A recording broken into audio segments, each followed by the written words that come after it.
오늘 함께 볼 사람이 있습니다. 한나와 그의 남편 엘가나인데요. 오늘 함께 이들 부부가 처했던 당시 시대적 상황과 이 부부가 하나님 앞에 드린 헌신을 함께 살펴보면서 함께 은혜를 나누고자 합니다. 읽었던 말씀인데 1절 말씀 다시 한번 읽겠습니다. 시작. 에브라임 산지 라마다임 소빔에 에브라임 사람 엘가나라 하는 사람이 있었으니 그는 여로보암의 아들이요 엘리후의 손자요 드오의 중손이요 숲의 현손이더라. 아멘. 여러분, 사무엘상 1장은요 에브라임 산지에 사는 한 사람, 한 지주에 대해서 지금 이야기를 하고 있습니다. 1절 말씀이 바로 사무엘상 1장 1절이었어요. 그런데 이 엘가나라는 사람을 성경에서 얘기하는데, 이 엘가나라는 사람은요 뼈대가 있는 집안 사람입니다. 어때요? 뭐라고 나오나요? 성경에요? 여로보암의 아들, 엘리후의 손자, 도우의 증손, 숲의 현손, 고조 할아버지까지 말할 수 있는 그런 뼈대 있는 가문이다라는 거죠. 여러분, 고조 할아버지까지 말할 수 있는 분 계신가요? 엘가나가 고조 할아버지까지 파악할 수 있는 그런 뼈대 있는 가문의 자손이다라는 겁니다. 에브라임 산지에 살고 있는 지주 엘가나. 여러분, 이 당시에 사무엘상 시대 때 이 에브라임 산지는요 굉장한 어떤 실권자들이 모여서 사는 곳이 바로 에브라임 산지였습니다. 여러분, 모세의 후계자가 누구였습니까? 여호수아죠. 여호수아가 어디 살았냐면 여기에 살았어요. 그리고 초기 정착민들, 특별히 이스라엘 백성들이 가나안 땅에 들어가서, 그리고 리더십들이 어디에 정착을 했냐면 이 에브라임 산지에 정착을 했습니다. 그만큼 탄탄하고 아주 요새화된 곳이 에브라임 산지였다라는 거죠. 그리고 우리가 잘 아는 여선지자 누가 있죠? 여자 선지자, 드보라 선지자도 바로 에브라임 산지에 사는 사람이었죠. 이렇게 이 에브라임 산지에는 이 권력자들이 살아가는 요충지였다라는 것입니다. 그런데 그 에브라임 산지에 엘가나라는 사람은 단순히 그냥 평민이 아니라 고조 할아버지까지 올라갈 수 있는 뼈대 있는 가문의 지주다라는 거죠. 에브라임 산지의 지주 엘가나를 사무엘상 1장은 보여주고 있습니다. 그런데 여러분, 성경을 읽는 독자는요, 우리가 성경을 읽을 때 우리가 사무엘상을 딱 열면 1장에 엘가나가 나오지만, 그런데 이스라엘 백성들, 특별히 히브리 성경은요 사무엘상이 먼저 나오지 않고 그 앞에 에브라임 산지의 또 다른 지주를 만나게 됩니다. 오늘 우리 담임 목사님께서 설교 제목 독자생존, 적자생존, 독자들이 제일 먼저 만나는 에브라임 산지의 지주가 누구냐면 엘가나가 아니라 다른 사람이 나옵니다. 그게 누구냐면 사사기 17장에 나오는 미가라는 사람입니다. 에브라임 산지의 또 다른 지주 미가라는 사람을 성경 독자들은 만나게 된다라는 거죠. 아니, 목사님 무슨 말씀입니까? 사사기와 그리고 사무엘상은 떨어져 있지 않습니까? 중간에 룻기가 있는데요? 라고 말할 수가 있는데, 그런데 히브리 성경은 원래 느비임이라고 해서 전기 예언서가 우리가 알고 있는 성경과 조금 배열이 다릅니다.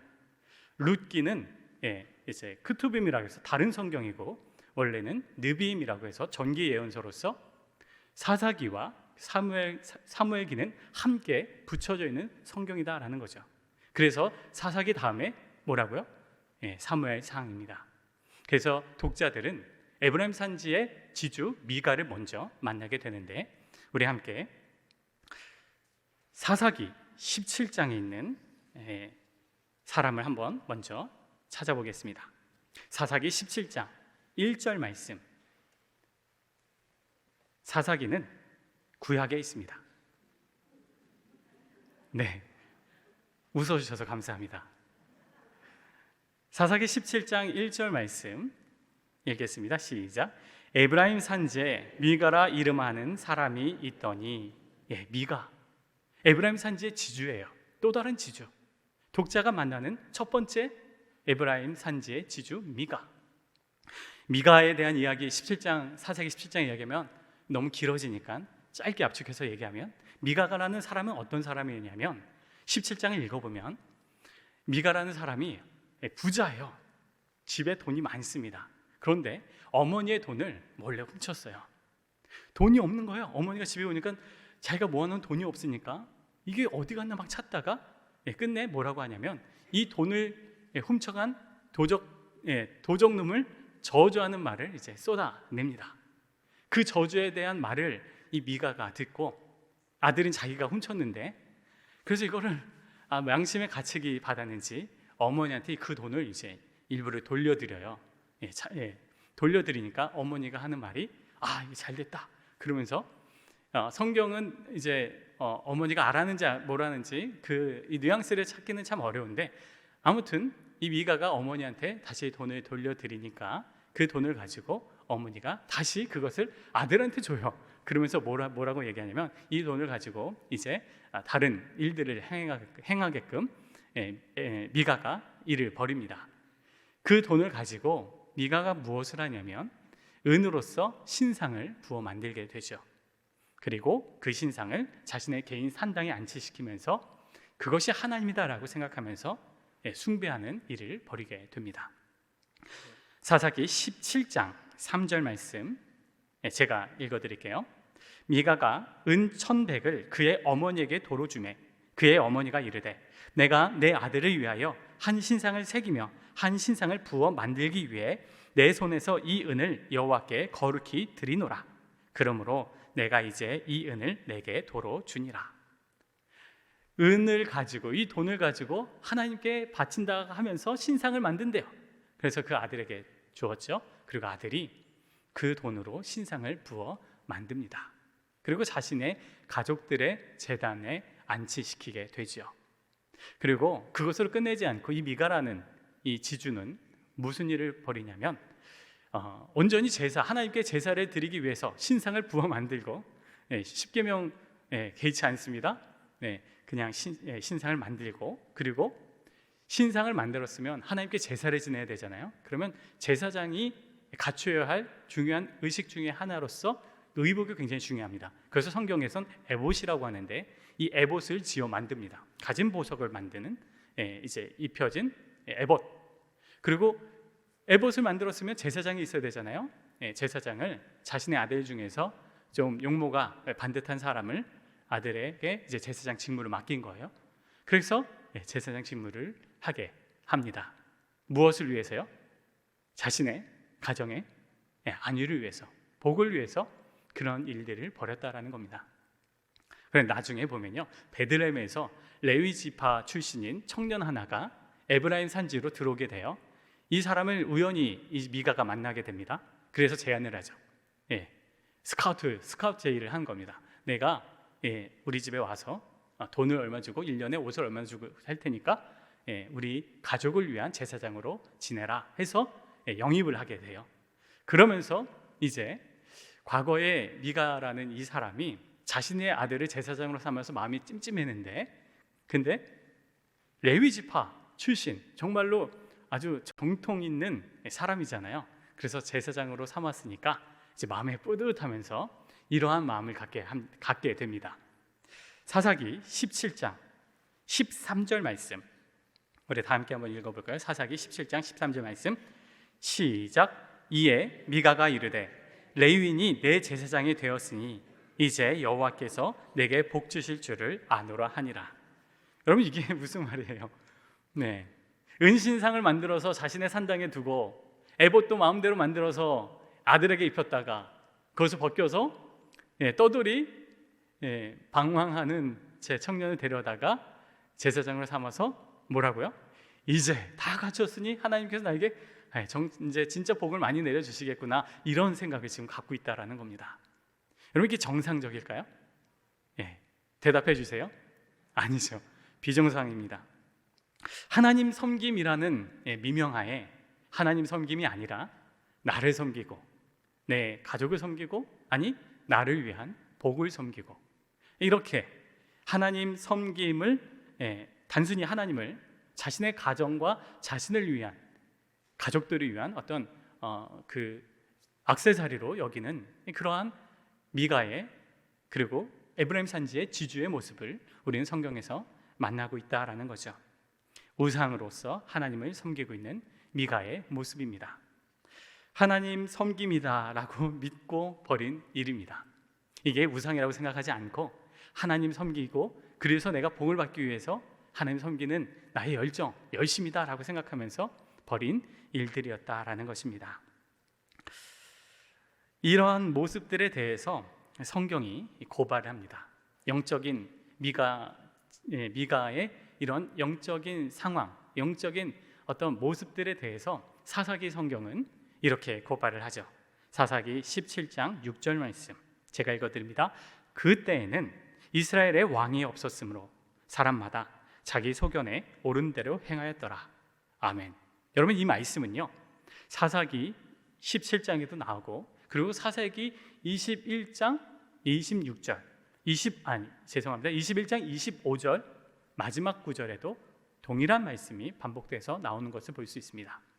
그때에는 왕이 없었으므로 자기 소견에 옳은 대로 행하였더라.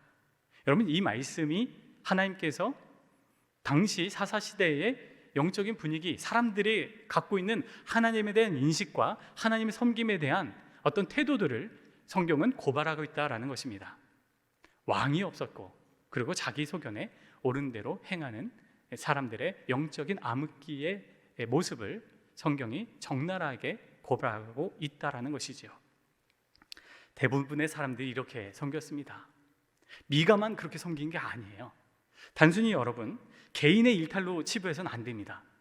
사사기 성경을 보면 계속해서 반복해서 나타나는 패턴이 있는데, 그 사이클의 핵심은 무엇이냐면 그때 왕이 없으므로 자기 소견에 옳은 대로 행하였더라라는 말씀인 거죠. 대부분의 사람들의 사고가 당시의 그 세계관이 하나님에 대한 잘못된 세계관과 그리고 왜곡된 인식으로 인해서 엉뚱한 우상 숭배로 빠져버린, 영적인 파탄에 빠져버린 상태가 바로 사사시대의 모습이었다라는 것입니다. 미가뿐만 아니라 전체적인 분위기. 그런데 성경은 이러한 정체적인 영적인 암흑기 상태에서 또 다른 사람을 보여주는데, 그게 바로 우리가 조금 전에 봤던 사무엘상 1장에 나오는 엘가나라는 사람이다라는 것입니다. 성경은 에브라임 산지의 지주 엘가나를 보여주죠. 17장에서 미가의 모습을 보여주면서 우리는, 성경의 독자들은 엘가나를 만나게 된다라는 것입니다. 엘가나가 어떻게 하나님을 섬겼는지 사무엘상 1장 2절에서 3절은 우리에게 이렇게 말씀해 줍니다. 제가 성경을 읽어드립니다. 그에게 두 아내가 있었으니 한 사람의 이름은 한나요, 한 사람의 이름은 브닌나라. 브닌나에게는 자식이 있고 한나에게는 자식이 없었더라. 이 사람이 매년 자기 성읍에서 나와서 실로에 올라가서 만군의 여호와께 예배하며 제사를 드렸는데, 엘리의 두 아들 홈리와 비나스가 여호와의 제사장으로 거기에 있었더라. 엘가나의 두 아내 한나와 브닌나에 대해서 2절에서 보여주고 나서 3절에서 엘가나가 하나님을 향해서 어떻게 하나님 섬김을 이어가는지 보여주는 말씀. 이 사람은 엘가나죠. 이 사람이 매년 자기 성읍에서 나와서 실로에 올라가서 만군의 여호와께 예배하며 제사를 드렸는데, 여기서 말하는 매년이 포인트입니다. 매년, 매해 이렇게 드렸다라는 건데, 그런데 이거는요 단순히 그냥 1년에 한 번을 드린 게 아니에요. 성경이 말하는 매년이라는 말은 엘가나는 하나님 앞에 매년제를 지키는, 율법을 철저히 지키고 하나님 앞에 나아갔던 사람이다라는 것을 1장 3절에서 보여주고 있는 말씀입니다. 여기서 말하는 매년제는 신명기 16장 16, 17절에서 나오는 매년제. 이스라엘 백성들 20세 이상의 남자들은 1년에 3번 하나님 앞에 나와야 되는데, 그 말씀을 가리키는 것이 신명기 16장 16, 17절의 매년제에 대한 말씀입니다. 제가 신명기 16, 17절 말씀을 읽어드립니다. 너의 가운데 모든 남자는 1년에 3번 곧 무교절과 칠칠절과 초막절에 내 하나님 여호와께서 택하신 곳에서 여호와를 배웁되 빈손으로 여호와를 배웁지 말고 각 사람이 내 하나님 여호와께서 주신 복을 따라 그 힘대로 드릴지니라. 아멘. 뭐라고요? 매년제가 뭐라고요? 무교절, 칠칠절, 초막절 1년에 이 절기 3번을 하나님 앞에 나와서 드려라라는 거예요. 여러분, 이 당시에는 성전은 없었어요. 성전은 솔로몬 시대 때 만든 완공되었기 때문에 이 당시에는 성전은 없었고 하나님의 법궤를 안치시킨 그 성소가 있었습니다. 그게 어디에 있었냐면 실로라는 곳에 있었어요. 실로의 제사장이 바로 엘리였고 그 엘리 제사장은 실로에 안치한 법궤를 중심으로 제사를 지내는 제사장의 가장 고위에 있는 이제 리더십이었습니다. 여러분, 이 실로에 가서 하나님 앞에 1년에 3번 예배를 드리고 제사를 드리는 엘가나의 모습을 성경이 보여주고 있다라는 것이지요. 여러분, 1년에 3번 하나님 앞에 나아가서 제사 드리는 거 그거 쉽지 않습니다. 그리고 무엇보다도 당시의 시대적인 배경, 시대적인 분위기가 어땠습니까? 사사시대, 사무엘상 1장은요 사사시대의 연장선입니다. 그 영적인 암흑기 속에서 하나님의 말씀을 중심에 두고 그 말씀을 준행하는 것은요 굉장히 어렵습니다. 왜요? 그 당시에는 이스라엘은 왕이 없으므로 자기 소견에 옳은 대로 행하였더라. 그 당시의 핵심, 중심에 있었던 것은 하나님의 율법이 아니었어요. 하나님의 율법은 이미 땅에 떨어져 버렸습니다. 하나님의 말씀에 대한 권위는 이제 잃어버렸어요. 영적인 분위기는 이미 어둠 가운데, 말씀은 온데간데 없고 내 마음의 중심에 무엇이 있냐면 나 자신 있는 거예요. 내 복만 있는 거예요. 나의 안위만 있는 거예요. 그것을 가지고 살아가는 사람들이 그 당시 이스라엘 백성들, 사사시대의 사람들의 갖고 있었던 생각이었습니다. 그런데 엘가나는 모든 사람들이 내가 중심이 되고 내가 복음이다라고 말하고 그렇게 살아갔던 그런 삶의 분위기 속에서 엘가나는 그것을 내려놓고 하나님의 말씀을, 율법을 자신의 마음의 중심에 자리 잡아서 그렇게 그 말씀대로 살아가고자 분투하는 사람이었다라는 것입니다. 이것이 엘가나가 그 당시의 시대적인 분위기를 타지 않고 시대를 역행하는 삶을 살았던 사람이다라는 것을 성경은 우리에게 보여주고 있다라는 거죠. 그것이 우리들에게 도전을 주고 있는 겁니다. 사랑하는 여러분, 우리의 마음속에 무엇이 있습니까? 내 마음의 중심에 나는 무엇을 품고 내 마음의 중심에 나는 무엇을 가지고 살아가고 있습니까? 여러분, 오늘날 우리가 살아갈 때, 신앙생활 할 때 무엇이 중심인가요? 여러분, 굉장히 어려운 질문인가요? 쉬운 질문입니다. 어렵지 않아요. 그런데 우리가 삶 속에서 살아가고 있나요? 어렵습니다. 여러분, 이렇게 말하는 저도 굉장히 어렵습니다. 보통 어려운 게 아니에요. 진짜 어렵습니다. 이게 영적인 분위기예요. 그 당시에 이스라엘 백성들의 삶이 그랬습니다. 엘가나는 달랐다라는 거죠. 마음의 중심에 하나님의 길을 좇았다라는 겁니다. 여러분, 우리가 성경에 보면요, 시편 120편 보면 이제 그 성전에 올라가는 노래라는 시편이 나와요. 120편부터 134편에 성전에 올라가는 노래라고 표저에 나오죠. 기억나시는 분 계시죠? 예, 그게 바로 이스라엘 백성들이 매년절을 지키기 위해서 하나님이 거하시는 곳이다라고 믿고 살아가는 성전, 지금은 실로니까요, 실로에 올라가면서 불렀던 노래가 바로 성전에 올라가는 노래, 그리고 매년절을 지키기 위해서 성전으로 향하면서 이스라엘 백성들이 불렀던 노래가 바로 시편 120편부터 134편에 나오는 노래입니다. 지금처럼 이동 수단이 편리하지 않은 시대입니다. 그리고요, 여행을 할 때는요 혼자 가지 않습니다. 식소들 다 데리고 가요. 이스라엘 백성들, 여기 사무엘상 1장 보면 가족들 다 데리고 갔습니다. 그러면 집안은 어떻게 해요? 광주에서 서울 가야 되는데 가족들 다 데리고 가요. 그럼 광주 집은 어떻게 해요? 누가 지켜요? 그런데 다 내려가요. 매년 1년에 3번.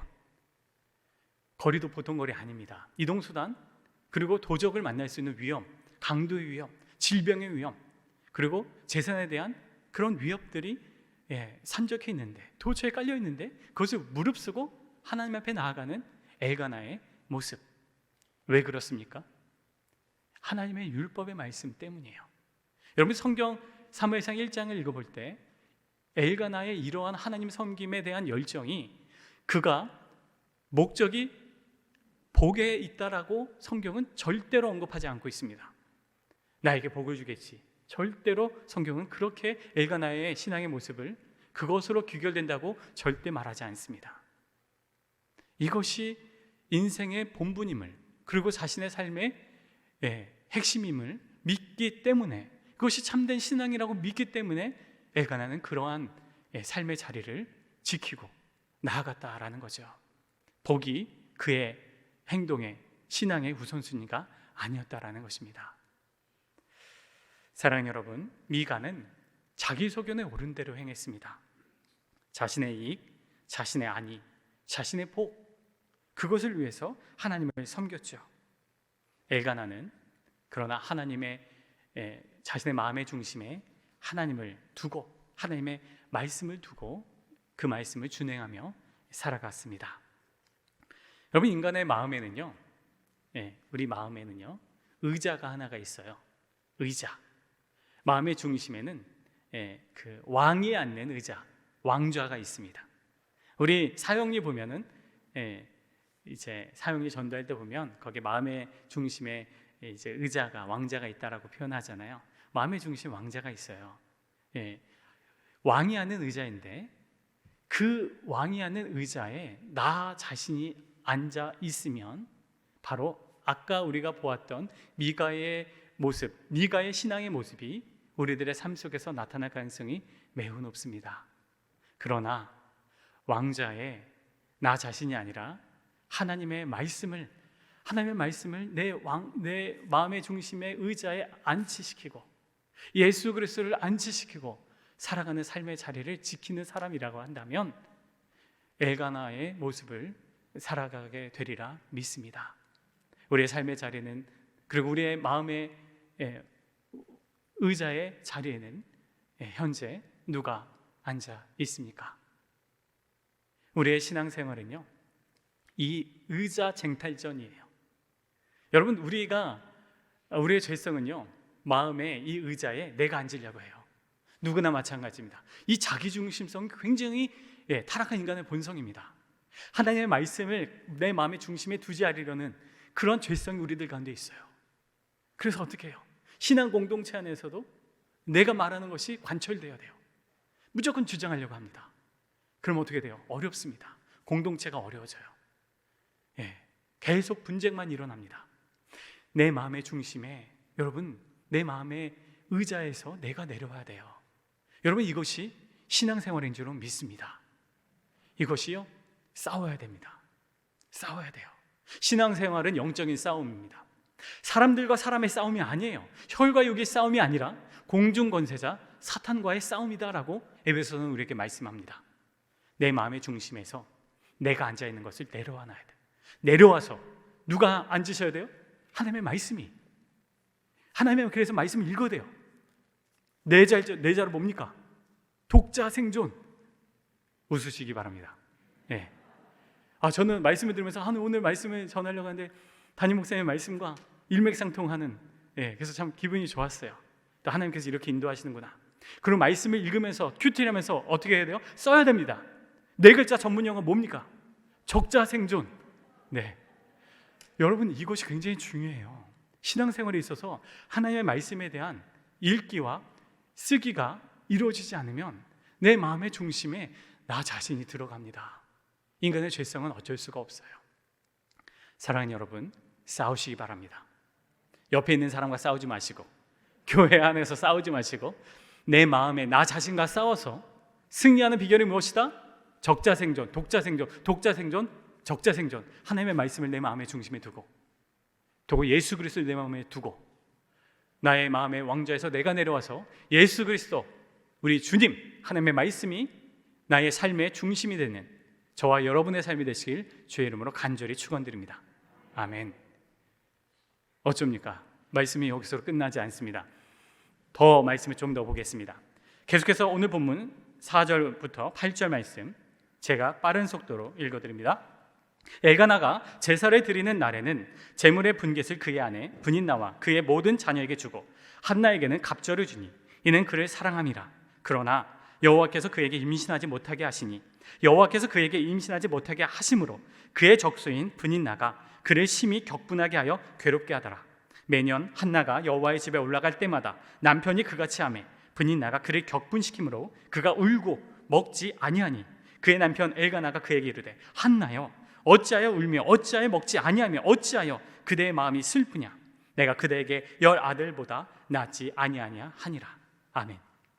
여러분, 매년제를 지킨 엘가나 이제 한나에게 가족들 다 데리고 갔잖아요, 실로에서. 그래서 음식을 나눠주는데 브닛나에게도 주고 한나에게 주는데 한나를 더 사랑해서 이제 한나에게 음식을 더 주니까 브닛나는 자녀가 있고 한나는 자녀가 없어요.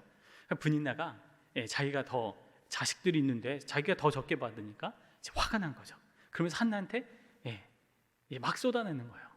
아니 이래를 막 여자가 듣기에 너무나도 힘든 모욕과 그 수치심을 유발하는 그런 말들을 정말 쏟아내서는 안 되는 말들을 막 쏟아내니까 한나가 마음이 너무나도 비통해서 괴로운 거예요. 울면서 먹지도 못하고 하나님 앞에 예배드리러 가는 그런 1년에 3번 때마다 이런 일들이 주기적으로 반복되니까 얼마나 힘들겠어요. 마음이 너무나도 괴롭죠.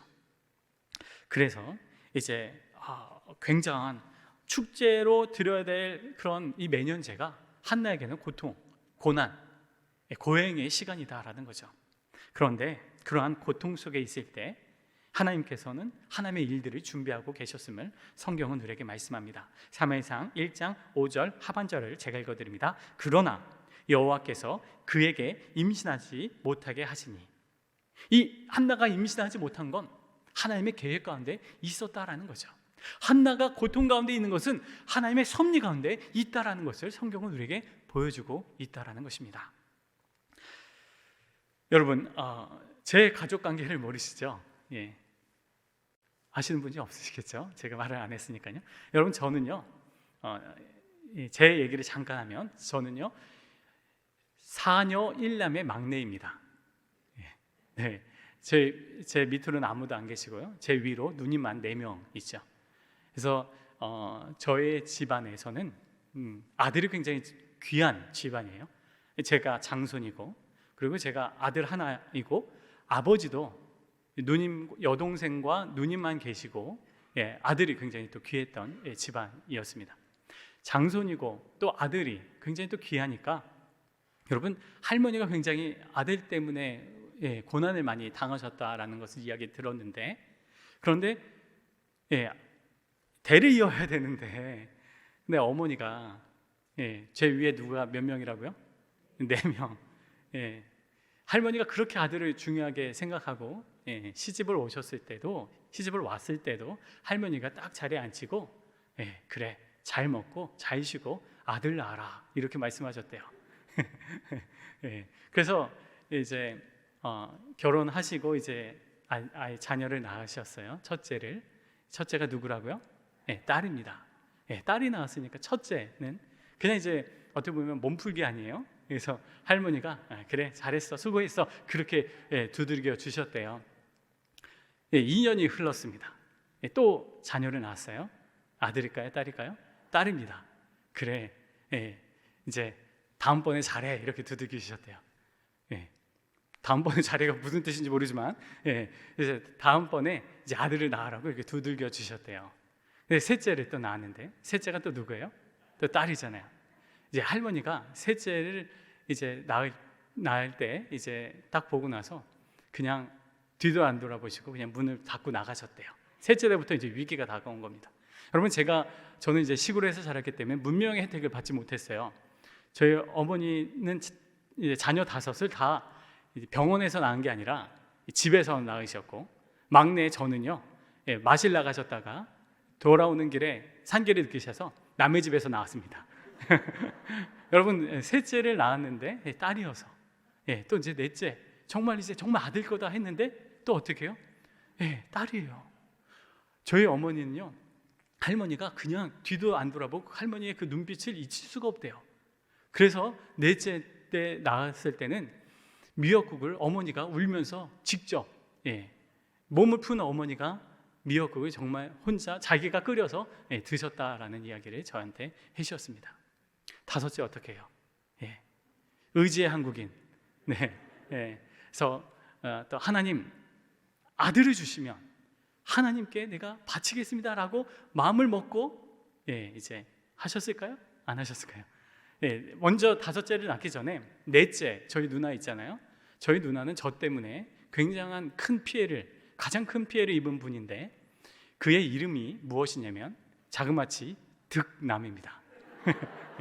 아들을 낳아야 되기 때문에 그 사명을 가지고 이름도 득남으로 졌습니다. 아들 네이밍이 굉장히 중요하죠. 그래서 여러분 다섯째를 낳는데 내가 아들을 주시면 하나님께 이 아들을 바치겠습니다라고 결단하고 하나님 앞에 드리고 나서 태어난 아들이 누구라고요? 저면 좋을 텐데 우리 어머니는 그냥 낳으셨다고 합니다.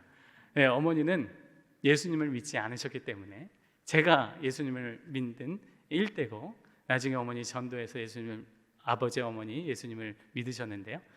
다섯째를 통해서 이제 아들을 낳으시고 드디어 웃음꽃을 피우시는 어머니였습니다. 여러분 여자의 적은 여자예요. 이제 한나가 분인나의 적수 이제 서로가 굉장히 어려운 시기를 보냈는데 저희 어머니도 마찬가지였고 한나도 그랬습니다. 그 고통, 자식을 못 낳는 그 고통 속에서 한나가 지낼 때 하나님 앞에 서원해서 이제 주님 앞에 기도를 드리는 장면이 10절에서 11절 말씀 가운데 나옵니다. 제가 사무엘상 1장 10절에서 11절 말씀 읽어드립니다. 한나가 마음이 괴로워서 여호와께 기도하고 통곡하며 서원하여 이르되 만군의 여호와여 만일 주의 여종의 고통을 돌보시고 나를 기억하사 주의 여종을 잊지 아니하시고 주의 여종에게 아들을 주시면 내가 그의 평생에 그를 여호와께 드리고 삭도를 그의 머리에 대지 아니하겠나이다. 이 결단을 하고 하나님 앞에 기도하고 또 하나님께서 직접 주신 아들, 그 아들을 받습니다. 그리고 한나의 위대함은요, 이 아들을 낳고 나서 그 기도를 잊어버리지 않고 잊지 않고 젖을 떼기를 기다렸다가 그리고 젖을 떼고 나서 3살, 4살 때 아들을 실로에 데려가서 그 아들을 바칩니다. 바치면서 하나님 앞에 이렇게 이제 고백을 하죠.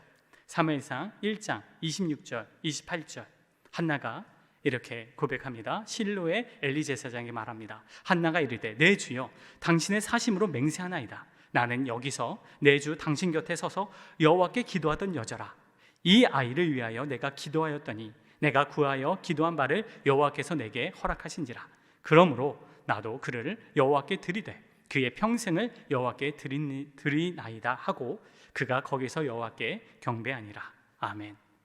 아주 이쁠 때 3살, 4살 때 이 아이를 하나님에게 바치는 이제 엘가나와 한나의 모습이 오늘 말씀 가운데 보여지고 있습니다. 그런데 여러분, 이 당시에 제사장이 누구라고요? 홈니, 비느하스. 엘리의 제사장이었던 홈니와 비느하스가 제사장으로 있고 또 엘리가 제사장으로 있던 때예요. 여러분, 홈니와 비느하스는 이스라엘 성경에서 이스라엘의 역사 속에서 가장 영적으로 파탄 날 뿐만 아니라 그리고 윤리적으로 도덕적으로 문란할 뿐만 아니라 완전히 제사장으로서 설 수 없는 사람들이 홈니와 비느하스였습니다. 이것을 엘가나와 그리고 한나가 몰랐을까요? 그런 제사장들한테 내가 나의 그 소중한 아기를 맡길 수 있을까요? 여러분, 여러분이면 맡길 수 있어요? 정말로 유명한, 정말 말도 안 되는 그런 제사장에게 내 아이를 맡길 수 있겠어요? 한두에 맡기는 게 아니라 그의 인생을 맡기는 겁니다. 그런데요, 한나와 엘가나는 했어요. 그들이 몰랐던 게 아닙니다. 기쁨으로 감사로 축제를 벌이면서 하나님 앞에 이 아이를 바쳤어요. 어떻게 이럴 수 있습니까? 인간적인 생각에서는 이럴 수 없습니다. 무엇이 있었다고요? 하나님이 하신 일이다라는 게 믿었기 때문이에요. 그의 마음에 나 자신이 있었던 게 아니라 하나님이 중심이 있었기 때문이에요. 말씀이 중심이 있었고 약속이 중심이 있었고, 그렇기 때문에 자신의 아이를 정말로 개차변 같은 제사장임에도 불구하고 하나님의 역사를 믿으니까 그 약속을 믿고 자녀를 바치는 엘가나와 그리고 한나의 모습. 사랑하는 여러분, 이 부부가 바친 이 아이가 누구냐면 이스라엘의 영적인 암흑기를 종식시키고, 그리고 마지막 사사요, 이스라엘의 영적인 가장 위대한 선지자 중에 한 명으로 일컫는 사무엘이 바로 한나와 엘가나가 바친 아이입니다. 이 사무엘을 통해서 영적인 흐름이 완전히 바뀌어서 이스라엘의 사사시대는 끝나고 하나님의 위대한 일들이 펼쳐지게 되는 것을 우리는 사무엘 상하에서 보게 되는 것이지요. 사랑하는 여러분, 중요한 건 우리의 마음에 누가 자리 잡고 있느냐입니다. 미가와 같이 살겠습니까? 내 마음의 중심에 나 자신으로 내가 복음이다 라고 생각하면서 끊임없이 사람들과 싸우고 다투며 그렇게 내가 죽지 못하고 내 마음의 중심이 되어서 그렇게 우리가 살아가는 삶을 살아야 되겠습니까? 엘가나처럼 내 마음의 중심에 하나님의 말씀을 두고 약속을 두고 그리스도의 십자가를 두고 혈과 육으로 싸우는 것을 그치고 영적인 공중 권세자와 싸우며 영적인 승리자로서 내 인생의 주인이 나 자신이 아니라 하나님임을 고백하며 말씀으로 내가 살아가겠다 결단하며 주 앞에 살아가는 인생이 되겠습니까? 사랑하는 여러분, 우리는 전자의 삶이 아니라 후자의 삶, 하나님의 말씀의 삶, 말씀을 읽고 독자 생존, 말씀을 쓰고 적자 생존, 그래서 하나님의 말씀이 내 안에, 내가 하나님의 말씀 안에, 그래서 말씀이 나를 이끌어가고 이 시대를 살아갈 때 내 복과 내 아집에 똘똘 뭉친 그런 어리석은 삶의 모습이 아니라 내 인생의 주인이 나 자신이 아니라 하나님임을 고백하며 말씀 안에, 그리고 내 가족을 하나님의 말씀 안에 두며 살겠다라고 다짐하며 살아가는 복된 하나님의 사람들이 다 되시길 주님의 이름으로 간절히 축원드립니다.